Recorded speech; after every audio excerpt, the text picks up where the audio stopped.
Hi അസ്സലാമു അലൈക്കും. Welcome back to my channel. എല്ലാവർക്കും സുഖം തന്നെയാണെന്ന് വിചാരിക്കുന്നത്. അൽഹംദുലില്ലാ ഞാനിവിടെ സുഖമായിട്ട് തന്നെ ഇരിക്കുന്നു. അപ്പോൾ ഇന്നത്തെ വീഡിയോയിൽ വൈകുന്നേരത്തെ കുറച്ച് പരിപാടികളും കാര്യങ്ങളൊക്കെ ഉൾപ്പെടുത്തിക്കൊണ്ടുള്ളൊരു കുഞ്ഞു വ്ളോഗാണ് കേട്ടോ കാണിക്കുന്നത്. അപ്പോൾ എല്ലാവരും വീഡിയോ മുഴുവനായിട്ട് തന്നെ കണ്ടുനോക്കുക. മക്കൾ സ്കൂൾ വിട്ട് വന്നതിന് ശേഷമാണ് കേട്ടോ ഞാൻ ഈ ഒരു വീഡിയോ എടുക്കാനായിട്ട് തുടങ്ങിയിട്ടുണ്ടായിരുന്നത്. അപ്പോൾ മക്കൾക്ക് അന്ന് ഈവനിങ് സ്നാക്സ് ആയിട്ട് പോപ്കോൺ ആണ് കേട്ടോ ഉണ്ടാക്കുന്നത്. കാര്യം എന്താണെന്ന് വെച്ച് കഴിഞ്ഞാൽ കുട്ടികൾ സ്കൂളിൽ നിന്ന് ക്യാൻറ്റീനിൽ നിന്നാണ് കേട്ടോ ഉച്ചയ്ക്ക് ഫുഡ് കഴിച്ചിട്ടുണ്ടായിരുന്നത്. നല്ല ബിരിയാണി ഉണ്ടായിരുന്നു എന്ന് പറഞ്ഞു.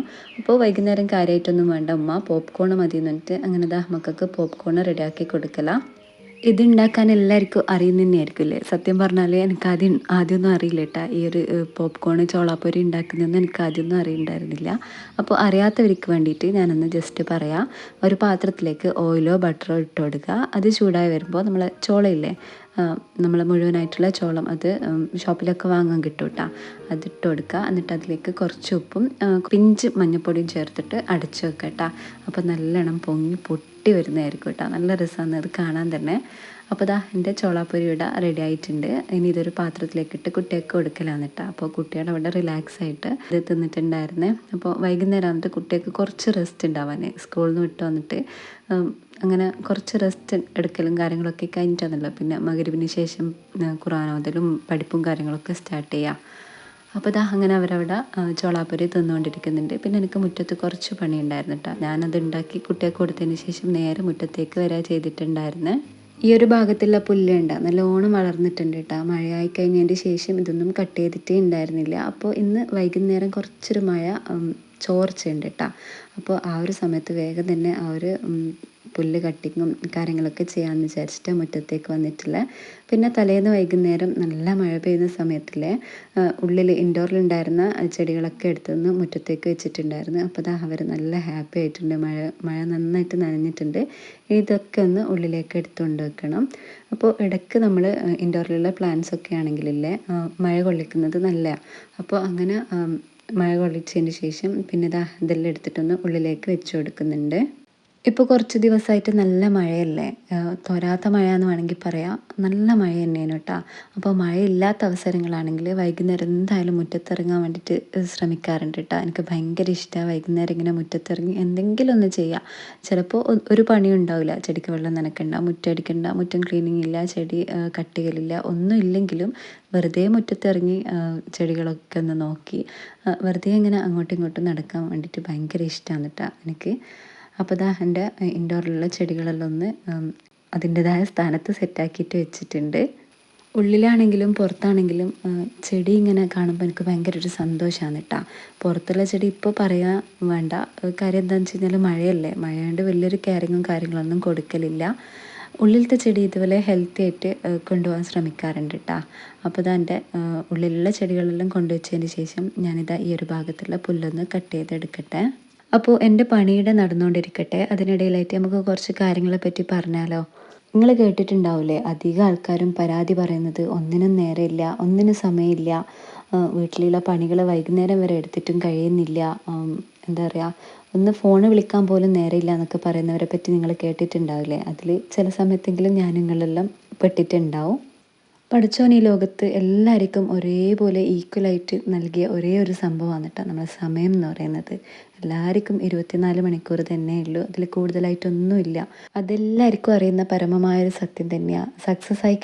സക്സസ് ആയവർക്കായി കഴിഞ്ഞാലും മടി പിടിച്ചിരിക്കുന്നവരായി കഴിഞ്ഞാലും അതല്ല എല്ലാ കാര്യങ്ങളും വിജയിച്ചവർക്കായി കഴിഞ്ഞാലും ഒരേപോലെയല്ലേ സമയമുള്ളൂ. അപ്പോൾ ആരുടെ കുറ്റ? നമ്മുടെ മാത്രം കുറ്റാന്ന് കേട്ടോ. നമ്മുടെ ഒന്നിനും സമയമില്ല എന്ന് പറയുന്നത് വെറും തെറ്റായിട്ടുള്ളൊരു ധാരണയാണ്. നമുക്ക് എല്ലാത്തിനും സമയം ഉണ്ടാവും. നമ്മൾ കറക്റ്റായിട്ട് അതത് സമയത്ത് അതത് കാര്യങ്ങൾ ചെയ്ത് തീർക്കാമെന്നുണ്ടെങ്കിലല്ലേ നമുക്ക് സമയം ബാക്കിയായിരിക്കും ഉണ്ടാവുക. നമ്മൾ ചെയ്യേണ്ട കാര്യങ്ങളെല്ലാം ചെയ്ത് തീർത്ത് കഴിഞ്ഞതിന് ശേഷവും സമയം അങ്ങനെ തന്നെ ഉണ്ടാവും.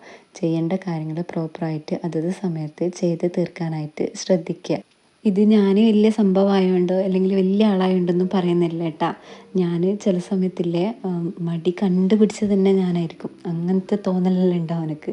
അങ്ങനത്തെ ഒരു മടിച്ചായിരിക്കും ചില സമയത്ത്. ഞാൻ ഒന്നും ചെയ്യാണ്ട് ഒന്നിനും മൂടില്ലാണ്ട് വെറുതെ ഇരിക്കുക, ചെയ്യാൻ ഒരുപാട് കാര്യങ്ങളുണ്ടാവും കേട്ടോ. എന്നാലും പോലും വെറുതെ ഫോണും കൊണ്ടിരിക്കുക, മടി പിടിച്ചിരിക്കുക, അങ്ങനത്തെ കാര്യങ്ങളെല്ലാം ഞാനും ഉസ്താദ് തന്നെയാണ്. അപ്പോൾ ഞാൻ എന്നോടും കൂടെ ആദ്യമായിട്ട് എന്നോടും പിന്നെ എന്നെപ്പോലെ മടി പിടിച്ചിരിക്കുന്ന ആരെങ്കിലും ഉണ്ടെങ്കിൽ അവരോടും പ്രത്യേകമായിട്ട് പറയുന്നത് കേട്ടോ. മടിയെല്ലാം ഒഴിവാക്കിയിട്ട് നമ്മൾ ചെയ്യേണ്ട കാര്യങ്ങൾ ഫസ്റ്റ് തന്നെ ചെയ്ത് തീർക്കുക. എന്നിട്ട് നമുക്ക് കുറച്ച് നേരം അടങ്ങിയിരിക്കടോ, നമുക്ക് കുറച്ച് നേരം ഫ്രീ ആയിട്ടിരിക്കുക, ഫോൺ കാണാം, നമുക്ക് ചെയ്യേണ്ട ഇഷ്ടമുള്ള കാര്യങ്ങളൊക്കെ ചെയ്യാം. അപ്പോൾ ആ ഒരു സമയം നമുക്ക് നീക്കി വെക്കാനായിട്ട് സാധിക്കും കേട്ടോ. അപ്പോൾ അതാ എൻ്റെ മുറ്റം ക്ലീനിങ്ങും കാര്യങ്ങളൊക്കെ കഴിഞ്ഞിന്, അടിച്ചു വാരി എടുത്തിട്ടുണ്ട്. പിന്നെ ആ ഒരു ഭാഗത്തെ പുല്ല് കട്ടിങ്ങും ഒക്കെ കഴിഞ്ഞിട്ടുണ്ട് കേട്ടോ. ഇപ്പോൾ ദാ നോക്ക്, നല്ല രസമില്ലേ കാണാൻ. ആ ഒരു കട്ടിങ്ങും കാര്യങ്ങളൊക്കെ കഴിഞ്ഞിങ്ങനെ കറക്റ്റ് ലെവലായിട്ട് നിൽക്കുമ്പോൾ നല്ല രസമാണ് കേട്ടോ കാണാം. മുറ്റം അടിച്ചു വാരലും ക്ലീനിങ്ങും ഒക്കെ കഴിഞ്ഞിട്ട് മൊത്തത്തിലൊന്ന് കാണുമ്പോൾ ഇല്ലേ വല്ലാത്തൊരു പോസിറ്റീവ് ഫീലാണ് കേട്ടോ ഉണ്ടാവുക. എൻ്റെ വീടിൻ്റെ ഏറ്റവും ഇഷ്ടമുള്ള ഭാഗം ഏതാണെന്ന് ചോദിച്ചു കഴിഞ്ഞാൽ ഞാൻ പറയും എൻ്റെ വീടിൻ്റെ മുറ്റവും പിന്നെ കിച്ചനാണ് കേട്ടോ. നിങ്ങൾക്ക് ഏതാ നിങ്ങളെ വീടിൻ്റെ ഏറ്റവും ഇഷ്ടപ്പെട്ട ഭാഗം ഒന്ന് കമൻ്റായിട്ട് അറിയിക്കണേ. അപ്പോൾ അതാ മുറ്റത്തുനിന്ന് കയറുമ്പോൾ അന്ന് അലക്കി ആറിയിട്ടിട്ടുണ്ടായിരുന്നതെല്ലാം ഉള്ളിലേക്ക് എടുത്തിട്ടുണ്ട്. അതിലൊന്ന് കയ്യാൽ, അതായത് ആ ഒരു സമയത്ത് നിന്ന് മടക്കി വെക്കാറുണ്ട് ചെയ്യുന്നത്. അവിടെ വെച്ച് കഴിഞ്ഞാലില്ലേ അത് രാത്രി പിറ്റേന്ന് വരെ അങ്ങനെ തന്നെ ഉണ്ടാവും. അപ്പോൾ അങ്ങനെ ഇല്ലാതിരിക്കാനും വേണ്ടിയിട്ട് പെട്ടെന്ന് തന്നെ എടുത്ത പാടന്നെ അതൊന്ന് മടക്കി വെക്കുക ചെയ്യുന്നത്. ഇനി ഇത് മക്കൾക്ക് കൊണ്ടു കൊടുത്തു കഴിഞ്ഞാൽ അവർ അവരുടെ ഷെൽഫിലേക്ക് നേരെ എടുത്ത് വെക്കാന്നിട്ട് ചെയ്യുക. അത് അവർ സ്വന്തം തന്നെ ചെയ്യാറില്ല. ഇനിയിപ്പോൾ അതെല്ലാം കഴിഞ്ഞിട്ട് ഇതാ നേരെ കിച്ചണിലേക്ക് വന്നിട്ടുണ്ട്. കുറേ ദിവസമായിട്ട് വിചാരിക്കുന്ന ഒരു കാര്യമാണ് കേട്ടോ ഇന്ന് ചെയ്യാമെന്ന് വിചാരിക്കുന്ന കാര്യം. മോൾക്ക് നേഹക്ക് ഭയങ്കര ഇഷ്ടമുള്ളൊരു സംഭവമാണ് നമ്മളെ പാൻ കേക്കില്ലേ അത്. അപ്പോൾ എല്ലാ ദിവസവും സ്കൂൾ വിട്ട് വരുമ്പോൾ തന്നെ അല്ലെങ്കിൽ സ്കൂളിൽ സ്നാക്സിന് കൊടുത്തു വിടാൻ വേണ്ടിയിട്ട് ആവശ്യമുണ്ട്. അപ്പോൾ അതിന് ഒരു പ്രീ മിക്സ് റെഡിയാക്കി എടുക്കാമെന്ന് വിചാരിച്ചിട്ട് അങ്ങനെ കിച്ചണിലേക്ക് വന്നിട്ടില്ല. അപ്പോൾ അതിന് വേണ്ടിയിട്ടൊരു 3 കപ്പ് മൈദ എടുത്തിട്ടുണ്ട്. 2 ടീസ്പൂൺ അളവിൽ ബേക്കിംഗ് പൗഡർ ചേർത്ത് കൊടുക്കുന്നുണ്ട്.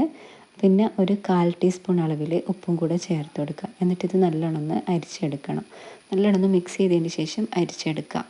ഇങ്ങനൊരു പ്രീമിക്സ് റെഡിയാക്കി വെക്കുകയാണെങ്കിൽ പെട്ടെന്ന് തന്നെ റെഡിയാക്കി കൊടുക്കാൻ വേണ്ടിയിട്ട് പറ്റുന്നതായിരിക്കും കേട്ടോ. പാൻ കേക്കിൻ്റെ റെസിപ്പി വീഡിയോ ഞാൻ മുന്നേ ഒരു വ്ലോഗിൽ ചെയ്തിട്ടുണ്ട്. അപ്പോൾ കാണാത്തവരുണ്ടെങ്കിൽ എന്തായാലും ഒന്ന് കണ്ടു നോക്കുക. കുട്ടികൾക്കായാലും വലിയ ആൾക്കായാലും ഒരേപോലെ ഇഷ്ടപ്പെടുന്ന ഒരു ഐറ്റമാണ് കേട്ടോ ഈ ഒരു പാൻ കേക്ക്. ഇതുവരെ റെഡിയാക്കാത്തവരുണ്ടെങ്കിൽ എന്തായാലും ഒന്ന് റെഡിയാക്കി നോക്കിക്കോ, നല്ല അടിപൊളിയായിരിക്കും കേട്ടോ. അപ്പോൾ ഞാൻ മൈദയും ബേക്കിംഗ് പൗഡറും ഉപ്പും കൂടെ ചേർത്തിട്ടുള്ള ആ ഒരു മിക്സില്ലേ അത് നല്ലോണം ഒന്ന് അരിച്ചെടുക്കുന്നുണ്ട്. മൊത്തത്തിലൊന്ന് അരിച്ചെടുക്കുക. എന്നിട്ട് എയർ ടൈറ്റ് ആയിട്ടുള്ളൊരു കണ്ടെയ്നറിലിട്ട് സൂക്ഷിച്ച് വെക്കുക കേട്ടോ. എന്നിട്ട് നമുക്ക് ആവശ്യാനുസരണം അതിൽ നിന്ന് പൗഡർ എടുത്ത് പെട്ടെന്ന് തന്നെ റെഡിയാക്കി എടുക്കാൻ പറ്റുമല്ലോ. അപ്പോൾ ഞാനെല്ലാം കൂടെ ഒന്ന് അരിച്ചെടുത്തിട്ടുണ്ട്. ഇനി ഇതൊരു ഈ ഒരു ബോട്ടിലാണ് ഇട്ട് വെക്കുന്നത്. പാൻ കേക്കിൻ്റെ പ്രീമിക്സ് വീഡിയോ ഷോർട്ട് വീഡിയോ ആയിട്ട് ഞാൻ ഇട്ടിട്ടുണ്ടായിരുന്നു കേട്ടോ. കാണാത്തവരുണ്ടെങ്കിൽ എന്തായാലും ഒന്ന് കയറി കണ്ടോക്കണേ.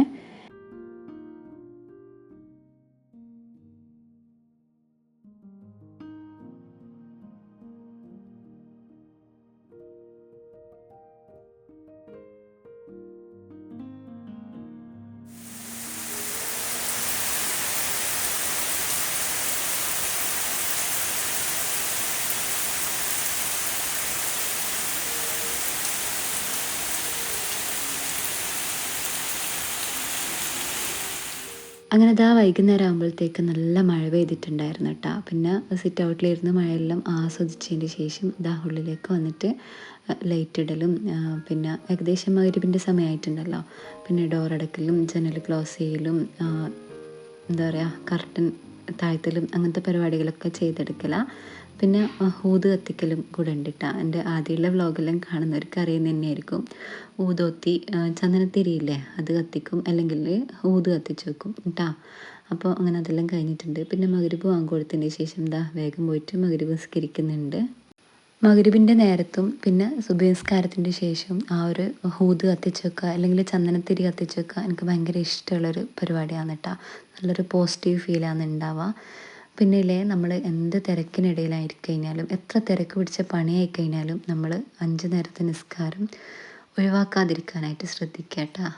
ആ ഒരു 5 നേരത്തെ നിസ്കാരം കറക്റ്റായിട്ട് ഉണ്ടെങ്കിൽ മാത്രമാണ് കേട്ടോ നമ്മുടെ ജീവിതത്തിൻ്റെ മുന്നോട്ടുള്ള കാര്യങ്ങൾക്കെല്ലാം ഒരു വിജയകരമായിട്ട് മുന്നോട്ട് പോവുകയുള്ളൂ. അതുകൊണ്ട് തന്നെ എന്ത് തിരക്കിനിടയിലേക്ക് കഴിഞ്ഞാലും നമ്മൾ നിസ്കരിക്കാനായിട്ട് ശ്രമിക്കുക. മഗ്‌രിബിന് ശേഷമുള്ള പ്രത്യേകമായിട്ടുള്ള ദിക്ർ ദുആകളല്ലേ ഇല്ലേ അതൊക്കെ കഴിഞ്ഞിട്ടാണ് കേട്ടോ പിന്നെ ഞാൻ അവിടെ നിന്ന് എണീക്കാറുള്ളൂ. പിന്നെ ഇതാ നേഹ ഇവിടെ ഖുർആൻ ഓതുന്നുണ്ട് കേട്ടോ. പിന്നെ ഹോം വർക്ക് ചെയ്യലും കാര്യങ്ങളൊക്കെ ആയിട്ട് ഇങ്ങനെ പോക്കാം. പിന്നെ ഇന്ന് എനിക്ക് രാത്രി ഡിന്നറിനൊന്നും ഉണ്ടാക്കേണ്ട ആവശ്യം ഉണ്ടായിരുന്നില്ല കേട്ടോ. അമ്മ നല്ല അടിപൊളിയായിട്ടുള്ള കക്ക ഇല്ലേ, ബീഫ് ഇട്ടിട്ടുള്ള കക്ക റൊട്ടി കൊടുത്തയച്ചിട്ടുണ്ടേനും. അതിൻ്റെ കൂടെ ഞാൻ നല്ലൊരു പാൽക്കഞ്ഞി കൂടെ റെഡി ആക്കിയിട്ടുണ്ട് കേട്ടോ. കക്ക ഉണ്ടെങ്കിൽ പാൽക്കഞ്ഞി നമുക്ക് നിർബന്ധമാണ്. അപ്പോൾ അങ്ങനെ ഞാൻ പാൽക്കഞ്ഞി കൂടെ റെഡി ആക്കിയിട്ടുണ്ട്. അപ്പോൾ രാത്രി കുക്കിങ്ങിൻ്റെ പരിപാടിയൊന്നും ഇല്ല കേട്ടോ. പിന്നെ മക്കളെ ഹോംവർക്കും കാര്യങ്ങളൊക്കെ സഹായിക്കുക, അങ്ങനത്തെ കാര്യങ്ങളൊക്കെ ഉള്ളൂ. അപ്പോൾ ഇന്നത്തെ വീഡിയോയിൽ കുറച്ച് എന്തൊക്കെയോ കാര്യങ്ങൾ പറഞ്ഞു പോയിട്ടുണ്ടല്ലേ. ആക്സെപ്റ്റ് ചെയ്യുന്നവർക്ക് ചെയ്യുക, അല്ലാത്തവർക്ക് തള്ളിക്കളയട്ട. ഇഷ്ടപ്പെടാത്തവരുണ്ടെങ്കിൽ സോറി. അപ്പോൾ ഇന്നത്തെ വീഡിയോ ഇവിടെ വെച്ച് നിർത്തുകയാണ്. എല്ലാവർക്കും ഈ ഒരു വീഡിയോ ഇഷ്ടമായെന്ന് വിചാരിക്കുന്നത്. ഇഷ്ടമായി കഴിഞ്ഞാൽ ലൈക്ക് ചെയ്യുക, ഷെയർ ചെയ്യുക, ഫ്രണ്ട്സിനും ഫാമിലിക്കും ഒക്കെ ഒന്ന് വീഡിയോ ഷെയർ ആക്കിയിട്ട് കൊടുക്കുക. നമ്മളെ ചാനൽ ആദ്യമായിട്ട് കാണുന്നവരുണ്ടെങ്കിൽ ഒന്ന് സബ്സ്ക്രൈബ് ചെയ്തിട്ട് സപ്പോർട്ട് ചെയ്യുക. ബെല്ലൈക്കണിൽ ഓൾ കൂടെ ഒന്ന് എനേബിൾ ചെയ്യുക. അപ്പോൾ ഇൻഷാ അല്ലാഹ് അടുത്ത നല്ലൊരു വീഡിയോ ആയിട്ട് വരുന്നത് വരേക്കും അസ്സലാമു അലൈക്കും, ബൈ.